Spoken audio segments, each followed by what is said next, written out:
নমস্কার, আপনারা শুনছেন উত্তরে কণ্ঠ। উত্তরে কণ্ঠ থেকে আমি প্রভাত বসাক, তুফানগঞ্জ, কোচবিহার। পাক ভারত যুদ্ধের আবহে আসুন আমরা সিমলা চুক্তি নিয়ে একটু পর্যালোচনা করি। পাকিস্তান ভারতের ভিতর সিন্ধু নদের জলবন্টন চুক্তি বাতিলের প্রতিবাদে সিমলা চুক্তি বাতিল করেছে। ভারতের 6 দফা নিষেধাজ্ঞার বিরুদ্ধে পাকিস্তান 8 দফা নিষেধাজ্ঞা জারি করেছে। ভারতীয়দের জন্য পাসপোর্ট, ভিসা, ব্যবসা বাণিজ্য ও পাকিস্তানের আকাশপথ ব্যবহারের উপর নিষেধাজ্ঞা জারি করেছে পাকিস্তান।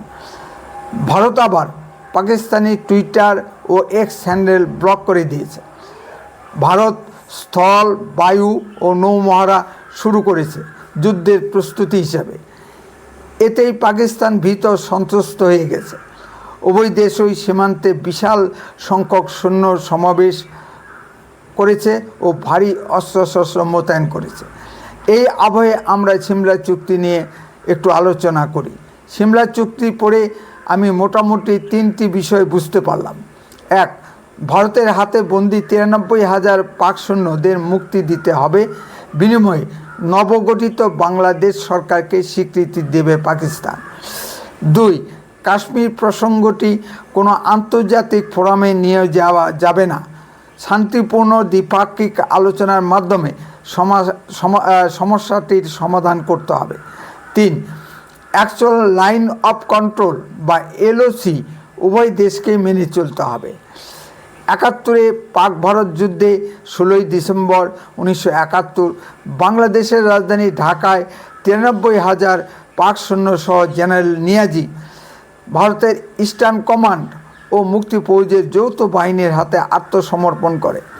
ফলে সিমলা চুক্তি হয় 2রা জুলাই 1972 হিমাচল প্রদেশের রাজধানী শৈলশহর সিমলাতে। চুক্তি স্বাক্ষর করেন ভারতের প্রাক্তন প্রধানমন্ত্রী ও লৌহমানবী বলে কথিত শ্রীমতী ইন্দিরা গান্ধী ও পাকিস্তানের প্রধানমন্ত্রী জুলফিকার আলী ভুট্টো সাহেবের মধ্যে। সিমলা চুক্তি নিয়ে কিছু প্রশ্ন থেকেই যায়। প্রথম প্রশ্ন, যুদ্ধ সমাপ্ত হয় 16ই ডিসেম্বর 1971 আর চুক্তি সম্পাদিত হয় 2রা জুলাই 1972। এতদিন পর কেন চুক্তি হলো? সম্মানিত দর্শক, চুক্তির স্বাক্ষর হওয়া উচিত ছিল যুদ্ধ সমাপ্তির ঠিক অব্যবহিত পরেই, তা কিন্তু হয়নি। দ্বিতীয় প্রশ্ন, 93,000 বন্দি পাক সৈন্যের বিনিময়ে ভারত আজাদ কাশ্মীর মুক্ত করে নিতে পারত। মাননীয় ইন্দিরা গান্ধী কেন সে রাস্তায় হাঁটেননি আমার বোধগম্য হচ্ছে না। তাহলে কাশ্মীর নিয়ে আজকে এত সমস্যা থাকতো না। মাননীয় জওহরলাল নেহরু ঠিক একই ভুল করে পাকিস্তানকে কাশ্মীরে একটা অংশ দখল করার সুযোগ দিয়েছিলেন। এখন যদি পাকিস্তান সিমলা চুক্তি না মানে, তাহলে বন্দি 93,000 পাকিস্তানি সেনাদের ফিরিয়ে দিক এবং বাংলাদেশের স্বীকৃতি বাতিল করুক। দ্বিতীয় প্রশ্নটি হলো, পাকিস্তান কাশ্মীর প্রসঙ্গটি বিভিন্ন আন্তর্জাতিক ফোরামে নিয়ে যাবে, ভারত কি চুপ করে বসে থাকবে?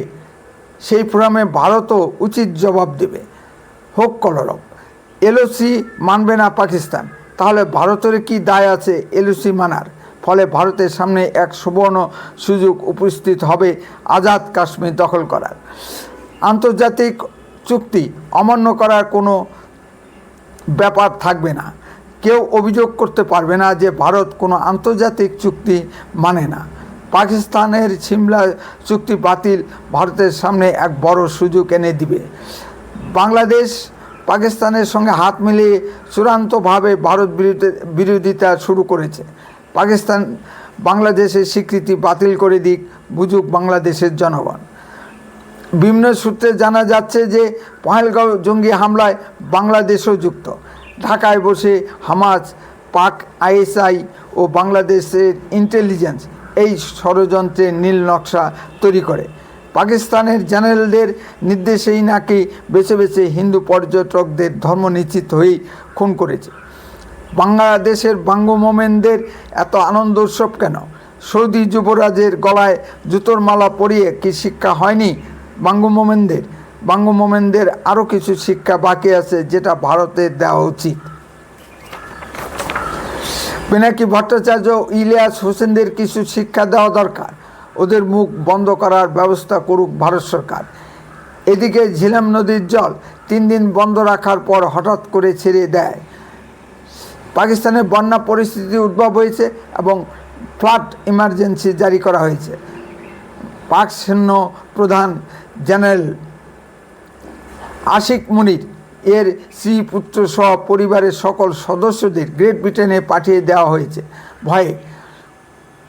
উত্তরের কণ্ঠ সর্বদাই বাস্তব ও সত্য কথা বলে।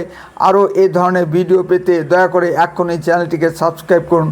আপনার মূল্যবান মতামত কমেন্টে লিখুন।